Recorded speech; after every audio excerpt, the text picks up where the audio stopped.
Muy bien, y continuamos 10 de la mañana con 11 minutos. Va subiendo la temperatura de a poquito en Puerto Gaboto.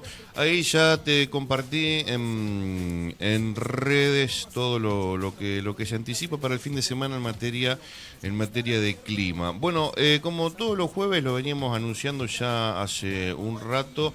Mira, acá dice Isaac Alarcón. No, tenemos Fabio Baena. Mira, hace del lunes que no tocamos acá esto. Fabio Baena, como todos los jueves, con la voz del río, como le pusimos. No sé si tenés algún nombre para la columna, pero viste, como que la gente tenga referencia. ¿Cómo anda, Fabio? Buen día, Buen bienvenido. día, Julián, y a toda la audiencia. La verdad que todavía no se me ocurrió ninguna apodo, llamémosle, al formato este, que también estoy experimentando como algo nuevo, de sentarme adelante de un micrófono y tratar de charlar un poquito sobre cosas del río, de los peces y de lo que más o menos como entretenimiento, como hobby, me he Ujú. ocupado toda mi vida. Haciendo un poco como una especie de periodismo del río, vamos a llamarlo. Sí, señor, con mucha repercusión. Mucha gente está hablando de la columna esta. En buena hora, me alegro que sí funcione. Vos sabés que para hoy traigo un temita particular, Sí. poco frecuente acá en la región. Es que el fin de semana pasado se hizo en La Paz, provincia de Entre Ríos, Ujú. justamente la fiesta provincial del surubí entrerriano. O sea, Mira. llevan más de 30 años organizando Ujú. este evento muy típico del lado entrerriano y un poquitito más al norte que esta región. Todas estas fiestas de pesca, digamos, competiciones de pesca de bichos grandes, el surubí, del dorado, tenés La Paz, Goya, Esquina, toda esa región. Y vamos a hacer un poquito un análisis de qué son esos tipos de eventos, ¿no es cierto? Más allá, Sí. al margen de que estos eventos no solamente es la pesca, sino hay toda una fiesta Ajá. justamente atrás del objetivo básico que es la pesca. Por ejemplo, para este año hubo inscriptos 180 lanchas. Hay que tener en cuenta que en cada lancha van 3 pescadores, o sea que Sí. tenés 540 pescadores vinculados exclusivamente al concurso de pesca. Después vamos a ver estos numeritos más adelante. La pieza mayor que se capturó midió 1,10 m, Ajá. que ganó el concurso como pieza mayor. Después se hace otro concurso por equipos que suman cantidad de puntos por cantidad de peces que sacan. Todo eso con devolución. Siempre hoy en Argentina creo que ya no hay más, por lo menos en la cuenca del Paraná, no hay más concursos de pesca donde se sacrifique el pescado. Son todos con devolución obligatoria. Bien. Mirá este dato.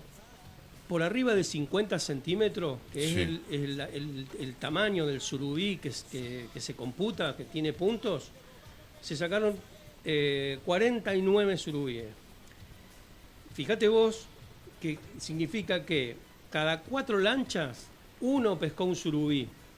Digamos, ahí pudo haber alguno que sacó 2 surubí o Sí, 3 surubí. sí, Si, sí. si hubo 2 o 3 surubí, hubo menos lanchas que no pescaron ningún surubí. O sea que cada 11 pescadores que participan en ese concurso, uno pescó un surubí. ¿Qué quiero decir con esto? Fíjate cómo se mueve esa actividad, cómo genera movimiento para gente que sabe, muchos saben que ni siquiera van a pescar un surubí, pero van igual. Sí. ¿Y qué es lo que trato de remarcar en esto? Que invierten o gastan dinero en un tipo de evento, lo que aporta mucho a la comunidad organizadora, a la comuna, municipio Claro. organizador. Sí, sí, sí. Es la inscripción por equipo, digamos, por cada 3 tipos en una lancha, Ajá. son 550.000 pesos. Ese costo de inscripciones, si lo haces bastante anticipado, a medida que te vas acercando más a la fecha del evento, ese monto sube, pero a grosso modo, con 180 lanchas inscriptas, se recauda solamente en inscripción alrededor de 100 millones de pesos en un fin de semana. Eh, También me permití otro análisis, ya más en concreto sobre los peces. Digamos, El número de surubí que se pesca, que parece mucho, 49 surubí entre 180 lanchas, es poco, ¿no es cierto? También tiene que ver, habría que revisar este antecedente de otros años, pero también tiene que ver con que en un fin de semana muy puntual, 180 lanchas moviéndose en una zona determinada, porque también los concursos tienen regiones acotadas, Sí. el bicho también se ve bastante estresado, muy poca ganas de comer debe tener también, ¿no? Mirá este dato. Estuve averiguando con gente que participa frecuentemente en estos concursos y se estima que cada pescador, como mínimo, lleva 2 docenas de morena. Ujú. Por 540 pescadores, vos ahí tenés más de 1000 docenas de morena. 1000 docenas de morena. Son prácticamente 12.000 unidades, 12.000 morenitas. Eso también es un movimiento económico importante, no solo por el movimiento económico que implica, sino por lo que esa explotación del recurso para extraer las morenas tiene algún tipo de consecuencia. Las provincias que más se dedican a esto son Chaco, Formosa y Corrientes, principalmente Formosa y Chaco. A su vez, ellos tienen normativas para regular la extracción de esos bichitos, que principalmente no es que te ponen cupo, cantidades o medidas, sino lo que se pretende es que en la comercialización de esos productos se muera la menor cantidad posible de pescadito, porque justamente se trata de carnadas vivas. Si esas morenas se mueren, dejan de tener interés en su venta. Entonces lo que se pretende es que tanto en el tránsito o como en los tachos o en los tanques donde se mantienen, las normativas exigen de que se cumplan ciertos requisitos para que no se mueran tantos pescaditos. Claro, hay vivero de eso, o sea, por eso es rentable, digamos, y sustentable. Exactamente, digamos, hay una doble intención. Primero que el Estado, de alguna manera, los estados provinciales, Chaco, Formosa, Corrientes, establecen, digamos, te obligan de alguna manera a que tengas en mejores condiciones esos pescaditos, y el mismo comerciante también, porque le baja el rendimiento de su venta si se le mueren los pescaditos. Claro. Pero todo esto, digamos, si vos sabés que vendés 13.000 unidades de morena, para tratar de, si en ese ejercicio de estimar 13.000 unidades de morena, tenés una estimación de que se te mueren la mitad, tenés que pescar 26.000 morenas. Entonces, para que no se mueran tantas morenas, el Estado pretende de que se regule o que se mejoren las condiciones de las instalaciones para mantenerlas. Bien, la provincia de Santa Fe trabajó en ese tema hace bastante tiempo atrás y todavía no se reguló. Si bien la provincia de Santa Fe no es una provincia que tenga tanto interés en la pesca de carnada viva o la extracción de carnada viva, sí es interesante de que se pretenda que se regule cómo se transportan los bichitos estos y cómo se los mantiene. En realidad deberían ser Santa Fe, Entre Ríos y todos los lugares donde se comercializan estos bichitos. Otro detalle es que muchas veces el mercado local no da abasto y se importan morenas de Paraguay y de Brasil. Esto hay un eslogan muy conocido en el ambiente de la pesca, en donde dice que Argentina es el único país del mundo que exporta pescado de río, y es muy fácil de refutar, digamos, eso no existe, no es el único país que exporta pescado de río, porque de hecho, si nosotros, los argentinos, estamos comprando morenas a Paraguay y Brasil, es porque Paraguay y Brasil exportan pescado de río, se puede entender por ahí. Aún más, digamos, si nos vamos a meter en otro tema, pero Uruguay exporta pescado de río, Brasil exporta pescado de río, ni te cuento lo que son los países de África, que tienen cuencas importantes, que los atraviesan, que le venden a sus países vecinos de África. Entonces, ese eslogan es poco sustentable, sin embargo está muy instalado en la comunidad cuando se empieza en el debate de la discusión sobre la exportación de pescado de río. Volvemos al concurso. Vos tenés 540 inscriptos en el concurso. Muchos también, además, van con su familia, con su entorno. Sí, sí, sí. Lo que te... Te alquila una cabañita. Exactamente. Te come una por ahí hamburguesita. va. Cómo genera un movimiento paralelo al concurso en sí, donde son fines de semana, donde la comunidad entera se ve involucrada en el turismo en general, con alojamiento, comida, combustible, la venta de carnada inclusive. Y los eventos estos que le llaman fiesta, donde obviamente hay show y hay un montón de cosas. La importancia que tiene que ver la organización de estos eventos. Lo planteo porque acá en la zona todavía no es muy común, no es fácil la organización, pero son detalles que vale la pena empezar a analizar. ¿Qué se podría hacer acá? Surubí, pues Dorado prácticamente no... Y hay que buscarle la vuelta para no caer en lo que hacen todos, Claro. pero lo primero que vos tenés que analizar es el tipo de participante que te va a venir, de dónde va a venir. Gaboto tiene un potencial enorme en cuanto a las distancias, porque no es lo mismo viajar desde Rosario a La Paz que desde Rosario a Gaboto. Exactamente. Y de todo el suroeste santafesino, de todas estas localidades que rodean hacia el oeste de Santa Fe, que viene un montón de gente, que lo vemos los fines de semana, la cantidad de tráiler que ves en las guarderías de lancha, quiere decir que toda esa gente está en el río. Bueno, y un potencial enorme que tiene, vamos a englobarlo dentro de lo que es la pesca deportiva, que siempre lo planteo como que necesita una atención especial. Vos sabés que en el concurso de La Paz pasó algo muy particular. Vamos a orientarnos a otro temita, que bajó muy de golpe el río y no había casi lugar donde acomodar 180 embarcaciones para que la gente se suba y se baje de la lancha. Y como bajó mucho, se enterraban mucho en el barro, que fue una de las críticas que hubo en este evento. Pero el tema no pasa por ahí, sino que es para prestarle atención a la altura del río, que se viene una bajante importante, ya estamos evidenciándola acá. Y en el tema de la bajante voy a apuntarle a lo que significa la altura del río en la reproducción de los peces, que ya a veces lo hemos visto. Este año fue bastante bueno, porque veníamos de una primavera del 2025 que estuvo bajo.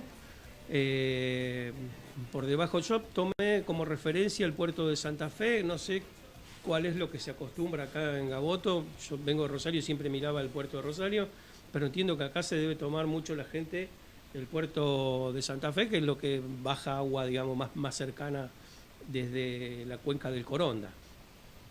En donde en octubre, más o menos mediados de octubre, subió bastante hasta mediados de febrero, ahora empezó a bajar de nuevo.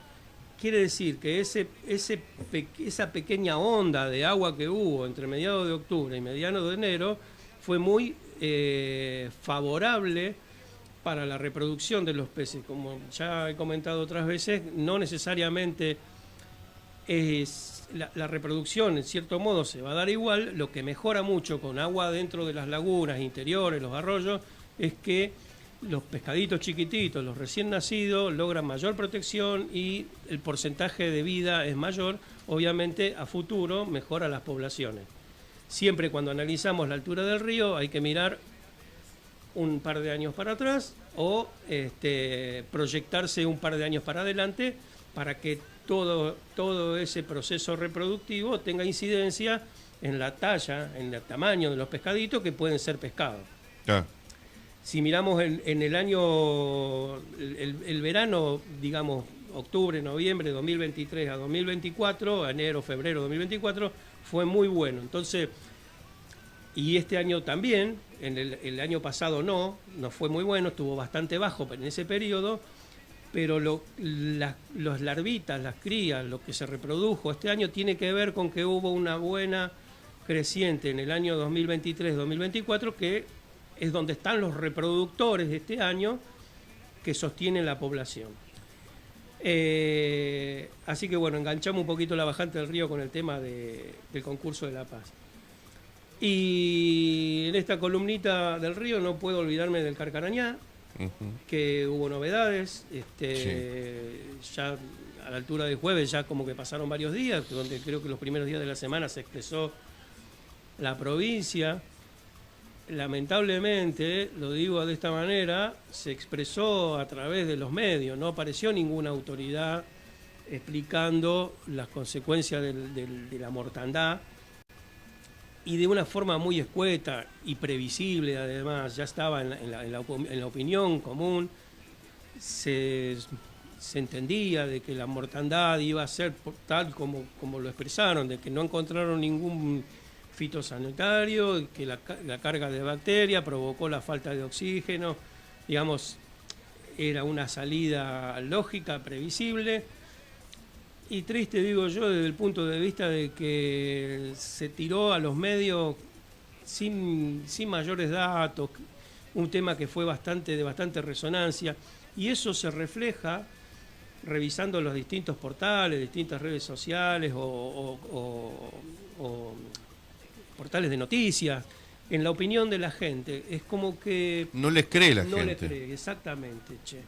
Cuando vos ves la cantidad de opiniones que hay, cuesta creer. Y es difícil revertir eso porque pareciera que hay evidencias concretas de que hay algo raro en el agua. No podemos atribuirle simplemente a que sea falta de oxígeno.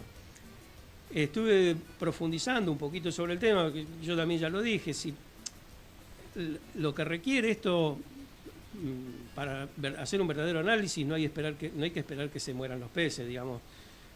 Ya se podría encarar un estudio de análisis de agua, de análisis de los sedimentos, del carcarañá, y es bastante, digamos, los estudios requieren de gente capacitada. Yo tengo dudas de cómo fueron los estudios que realizó la provincia, con qué instrumental, si tercerizó los estudios. Sí, y a los 3 o 4 días de que aparecieron... Está bien, ese es otro tema. Por eso que es casi como decir, bueno, algo hicimos. No van a obviamente que después de 3 o 4 días del evento es muy difícil encontrar las causas, pero tenían que salir a dar algún tipo de explicación, y por eso reitero y remarco de que no es necesario esperar a que llueva y a que los peces se mueran para determinar que en el agua no están las condiciones adecuadas para la vida de los peces. Lo que es... A ver, para que la gente por ahí entienda, o sea, es una de las causantes la bacteria, la falta de oxígeno, pero no es creíble que no haya fitosanitario. Claro, exactamente, sí. Los peces se murieron, en principio, es fácil de determinar, por la falta de oxígeno. La falta de oxígeno la genera el consumo de la proliferación de bacterias a partir de la sobrecarga orgánica. Digamos, se genera una mayor demanda de oxígeno, se la consumen toda la bacteria y queda poco oxígeno para los peces, hablando mal y pronto. Pero lo que no se analiza es por qué se generan tanta bacteria o por qué hay tanta sobrecarga orgánica y no orgánica, y si además los químicos que hay en el agua le modifican la calidad de vida a los peces, porque yo creo que es una ingenuidad pensar de que no hay químicos en el agua. No tengo la capacidad profunda como para analizar de qué pasa con los químicos en el agua, si realmente matan a los peces, los enferman, si tienen mucha vida de suspensión en el agua, si se activan o se desactivan cuando entra el químico en el agua. Pero negar de que no hay químico en el agua, y se habla de un producto que es muy económico, creo que lo citaron como bifentrin, que se usa muchísimo en la zona, coincide de que esta lluvia importante se produjo en donde en un momento del proceso de cultivo se utiliza mucho ese producto.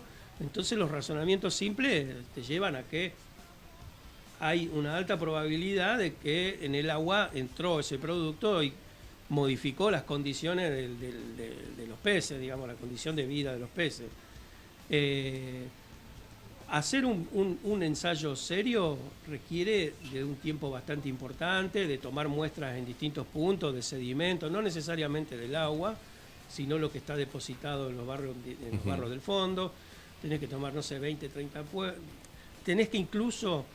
tenés que salir a buscar el químico. ¿Qué quiere decir eso? Los estudios que vos haces tenés que saber de que si en el campo se está sembrando en tal fecha y se está manteniendo el cultivo en tal fecha con ciertos insecticidas, vos tenés que realizar estudios específicos para detectar ese insecticida. No es que vos tirás, no sé cuando te haces un análisis de sangre, el médico te prescribe qué es lo que busca. Claro, busca azúcar.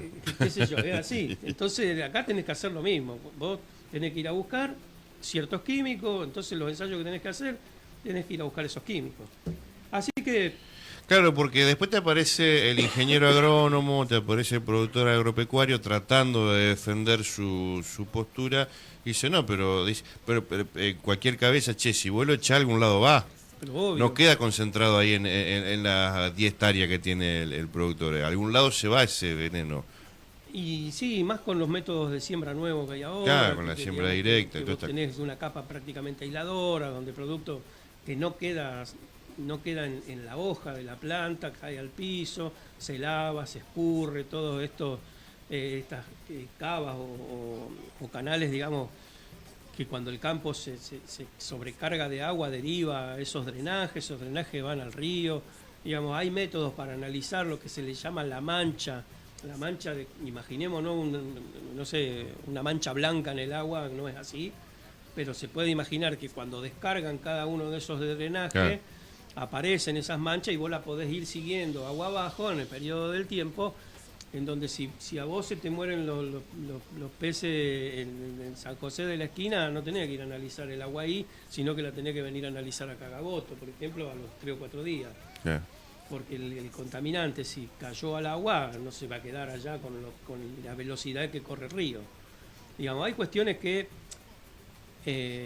reitero, vuelvo a hablar como una opinión de gente común, no tengo formación en esto, en lo que me suena de que el Estado debería ser un poquito más explícito, aclarar mejor, no tirar así planteos muy livianos, porque no dijeron nada. Hay bacterias y baja el porcentaje de oxígeno, por eso se murieron los peces.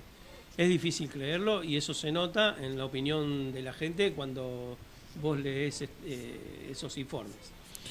¿Qué le va a hacer? Bueno, Fabio, ¿algo más para agregar? No, en principio tocamos 3 temas que ayudan a entender un poquito más el río y veré qué preparo para la semana próxima.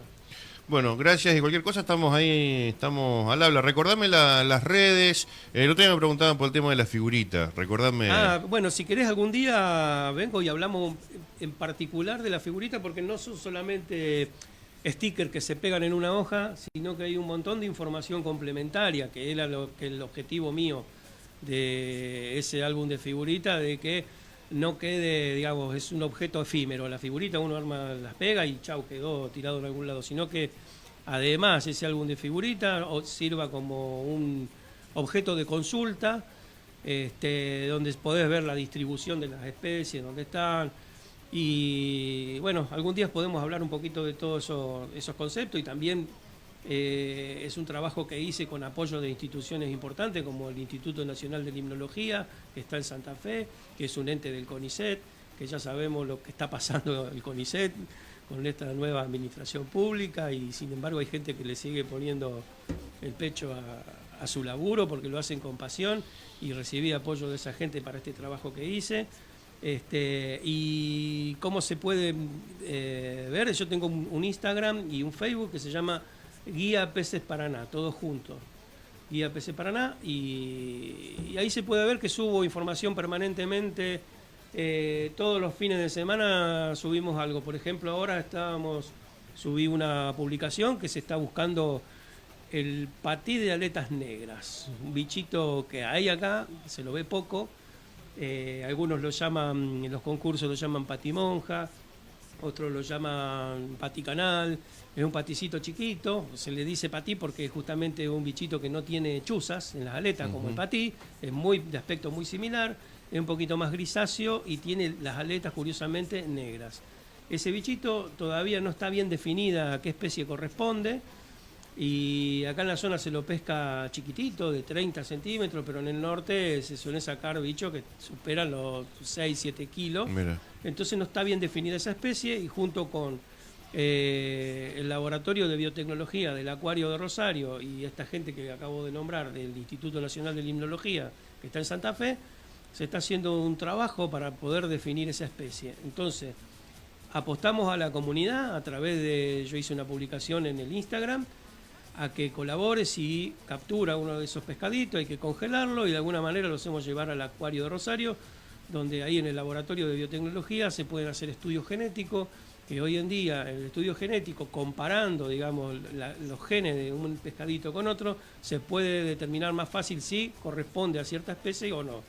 Estas cosas parecen como que no tuvieran una gran significancia, pero por ejemplo ese bicho grande, ese patí grande que se pesca más en el norte, eventualmente puede salir alguno por acá. Claro, no es el patí común, es un patí que tiene la particularidad de tener los bigotes chatos, digamos, no redondos como lo tienen todos los bagres. Por ejemplo, al no estar registrado, al no tener un nombre definido, no se puede incluir en las normativas de pesca si tuvieran que regular su extracción, que en principio pareciera que sí, porque es una especie justamente poco frecuente. Así que mira, salimos con otro temita. ¿Eso, aguas del Paraná, en el Coronda también lo podemos encontrar o no? Se puede encontrar en el Coronda, en el Paraná. Ya tuvimos un reporte de uno que se pescó en el Monumento a la Bandera. Ayer me mandaron la fotito. Ya está congelado y ya está en tránsito al Acuario de Rosario. Se necesitan unos 5, nunca te quedás con un solo pescadito para hacer un estudio genético, porque a veces puede haber errores. Entonces se necesitan siempre 4 o 5 pescaditos. Y es curioso cómo justamente la gente responden a estos planteos de las redes sociales. A veces uno se critica mucho lo que pasa por el lado negativo de las redes sociales, y sin embargo hay veces que tiene mucha utilidad, como en este caso. Así que, bueno, Fabio, muy interesante como siempre. A más tardar nos encontramos el jueves. Perfecto, el jueves venimos con algún otro temita para charlar. Fabio Baena pasaba aquí por la mañana de este jueves. Todos los jueves el río tiene su voz aquí en Arriba Gaboto. Hasta el mediodía seguimos, no te vayas que ya retomamos la agenda informativa. Dale.